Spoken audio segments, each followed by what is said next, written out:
જય હિન્દ વિદ્યાર્થી મિત્રો, સ્વાગત છે તમારું મિશન ગુજરાત પોલીસ ચેનલમાં. ચેનલ પર નવા હોય તો વિડીયો લાઇક કરી દેજો, શેર કરી દેજો અને ચેનલ સબસ્ક્રાઈબ કરી દેજો.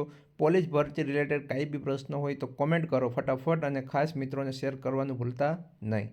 ચાલો તો ફટાફટ કોમેન્ટ જોઈ લઈએ. 23,978 ફોલોવર સબસ્ક્રાઈબર થઈ ગયા છે. આપણે અહીંયા 50K પૂરા કરાવવાના છે, તો તમામ મિત્રો વિડીયો જોઈશે તે ચેનલ સબસ્ક્રાઈબ કરી દેજો અને યોગદાન આપજો તમારું. ચાલો હવે કોમેન્ટ તરફ આગળ વધીએ. 1 એપ્રિલમાં કોન્સ્ટેબલમાં ફોર્મ ભરેલું, હમણાં ઓગસ્ટમાં ઓનલી પીએસઆઈમાં ફોર્મ ભર્યું છે.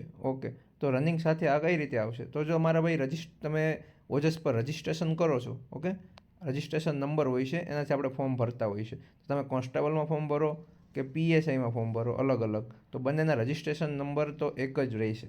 તો ભરતી બોર્ડ આ બંનેને ભેગા કરી દે, સેપરેટ અલગ અલગ છે તો ભેગા કરી દે, બરાબર, અને બંનેનું ગ્રાઉન્ડ તમારે ભેગું આવશે.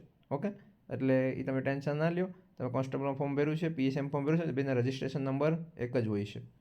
તમે જ્યારે પહેલી વાર રજિસ્ટ્રેશન ઓજસમાં કરો ત્યારે એના રજિસ્ટ્રેશન નંબર હોય છે 6 થી 8 આંકડાના. ઓકે, તો તમે ગમે એમાં ફોર્મ ભરો, એ રજિસ્ટ્રેશન નંબર તમારે રાખવાના, એટલે ડાયરેક્ટ ફોર્મ ભરાઈ જશે. એટલે આવી રીતના હોય છે. સર, પોલીસ તમારે હાલ કેટલા કલાકની જોબ કરો છો? બધા કહે છે કે પોલીસની તોય 24 કલાક હોય. જો ભાઈ, આપણે પોલીસ ખાતામાં 24 કલાક બંધાયેલા હોય છે. ઓકે, જ્યારે આવે ત્યારે આપણે જવું પડે, પણ મોસ્ટ ઓફ આપણી નોકરી 8 કલાકની હોય છે. ઓકે, 8 કલાકની. અમારે સવારે 10 થી, હવે એ તો તમને પછી હું તમને પર્સનલ મેસેજ કરો, તમને સમજાવી દઈશ. ઓકે, એટલે આપણે 24 કલાક બંધાયેલા છે, બરાબર. ચાલો, આ 2 પ્રશ્ન લેવાઈ ગયા. આગળ જોઈએ. સર, ઓબીસીની ફી કેટલી છે? ના, ફી ભરવાની નથી, ખાલી જનરલવાળાને જ ભરવાની છે. ઓકે ભાઈ, હું ઓબીસીમાં આવું છું અને જનરલમાં ફોર્મ ભરી દીધું છે, તો કંઈ વાંધો નહીં આવે ને? ના, ગમે એ કેટેગરીમાં આવો, તમે જનરલમાં ફોર્મ ભરો તો વાંધો નહીં. તમારી પાસે કોઈ જાતિના ડોક્યુમેન્ટ કે અનામતના ડોક્યુમેન્ટ ન હોય, તમે જનરલમાં ફોર્મ ભરી શકો, કાંઈ વાંધો નહીં. ક્રિમિનલ સર્ટિફિકેટ નથી મારી પાસે. ઓકે, તમારે જનરલમાં સમાવેશ થશે. ઓકે સર, મારે એલઆઈડી અને પીએસઆઈ બંનેમાં અલગ અલગ અરજી કરેલ છે, બંને સાથે નથી કરી, એટલે બંનેનો કન્ફર્મેશન દોસ્ત અલગ જ આવે. કોન્સ્ટેબલનો કન્ફર્મેશન નંબર અલગ હોય, પીએસઆઈનો કન્ફર્મેશન નંબર અલગ હોય. રજિસ્ટ્રેશન જ્યારે પહેલાં કરો, રજિસ્ટ્રેશન નંબર બંનેનો સેમ રહેશે. ઓકે, ઓજસમાં તમે રજિસ્ટ્રેશન 1 ટાઈમ કરો, એનો રજિસ્ટ્રેશન નંબર અલગ હોય. કોન્સ્ટેબલમાં ફોર્મ ભર્યું, એના કન્ફર્મેશન નંબર અલગ હોય. પીએસઆઈમાં ફોર્મ ભર્યું, એના કન્ફર્મેશન નંબર અલગ હોય. ઓકે, એટલે અરજી કેન્સલ નહીં થાય. તમારો કોલ લેટર બંનેનો ગ્રાઉન્ડનો ભેગો આવશે. ઓકે, એટલે એ તમે ટેન્શન ના લ્યો. ક્યારે સંમતિપત્ર ભરાશે? લાસ્ટમાં ફોર્મ ભરાઈ જાય 9 સપ્ટેમ્બર પછી ભરતી બોર્ડ જાહેર કરશે. ઓકે, જનરલની કોઈ જગ્યા નથી. જનરલની જગ્યા છે ભાઈ, જોઉં તમે સરખી રીતે પહેલું જે લખ્યું છે ને, એ જનરલની જગ્યા છે. વિડીયો ફરીથી જોઈ લ્યો. સર, સંમતિપત્ર ક્યારે ભરવાનું છે લાસ્ટમાં? સર, મારે જન્મ તારીખમાં ભૂલ છે, 2/1/2006, અને મારી લિવિંગ સર્ટિમાં જન્મ તારીખ 18/6/2006, અને મેં એપ્રિલમાં ફોર્મ ભરેલ છે.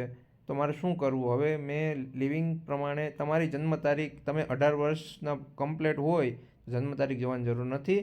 એ બધું ભરતી બોર્ડ તમારા ડોક્યુમેન્ટ વેરિફિકેશન વખતે ચેક કરશે, અને તમારે એલસીમાં જે લખ્યું હોય અને જન્મના દાખલામાં લખી હોય એ માન્ય રહેશે. આધાર કાર્ડમાં ગમે એ લખ્યું હોય, તમારે સુધારો કરાવી લેવાનો, એમાં તમને કોઈ ફેલ નહીં કરે.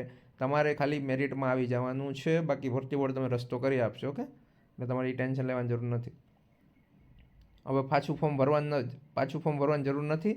જે ફોર્મ ભરેલું છે એ રહેવા દો. એ જન્મ તારીખ યાદ રાખજો અને કન્ફર્મેશન નંબર યાદ રાખજો.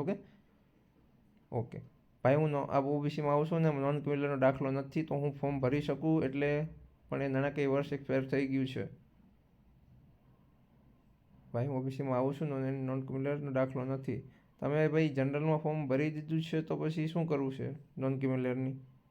તમે ભાઈ મને મેસેજ કરજો, મારા જો ઇન્સ્ટાગ્રામ આઈડી પર મેસેજ કરજો, અથવા ટેલિગ્રામમાં અથવા વોટ્સએપમાં. ઓકે, તમને એ નંબર લખી દઉં છું. તમે વિડીયો જોતા હોય તો આ નંબર ઉપર મેસેજ કરજો, 73 83 98 69 83. આ નંબર ઉપર તમારો જે પ્રશ્ન હોય એ મેસેજ કરજો. ઓકે, અને આની પહેલાં કોન્સ્ટેબલમાં 35 હતી. હસમુખભાઈ ન લખાય યાર, થોડુંક તોલું રાખો, રિસ્પેક્ટ કરો. સાહેબ કયો યાર, એનો હોદ્દો જોઉં. એ બધું ભાઈ ભરતી બોર્ડ બધા નિર્ણય લે છે, બરાબર. અને એજ છે ને, એ એ વખતે કોરોનાને હતો એટલે વધારી હતી અને કંઈક બીજું હતું, બરાબર છે, એ મને બહુ ખબર નથી.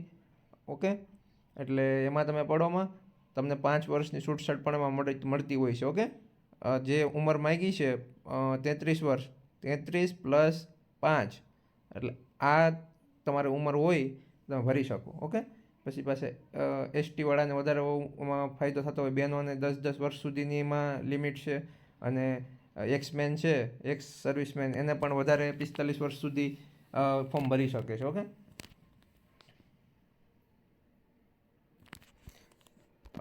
ફોર્મ ભર્યું અને ફી ભરી હવે સંમતિપત્ર ભરવાનું. જો ભાઈ તમને ભાઈ નોલેજ નહીં હોય, ઓકે, તમે આ પહેલી વાર ભરતી દેતા હોય કે વધારે ભરતી વાળા હોય એવું લાગે છે, તમને ભાઈ નોલેજ ન હોય તો તમે કોમેન્ટ ન કરો. સંમતિપત્ર શું કરવા ભરાવે કે એકથી વધારે ફોર્મ ભર્યા હોય આપણે, મેં ખુદે 2-3 ફોર્મ ભર્યા છે, એટલે મારે એક ફોર્મ રાખવા માટે અથવા મારું લાસ્ટ ફોર્મ માન્ય રહેશે. ઓકે, તો એ ફોર્મ કન્ફર્મ કરવા માટે સંમતિપત્રનું ઓપ્શન રાખ્યું છે. તો એ લોકો તમે 3-4 ફોર્મ ભરો તો એ લોકો કન્ફ્યુઝ ન થાય. ઓકે, એટલા માટે સંમતિપત્રનું રાખ્યું છે. તમે આ બધા વસ્તુમાં ધ્યાન ન આપો ને કે ફેલ જ થશો. ઓકે, જે હોય તમે તમારા તૈયારી પર ધ્યાન આપો. ભરતી બોર્ડને જે કરવું એ કરશે, આપણું આમાં હાલતું નથી તો ખોટી આમાં ભેજામારી ના કરે.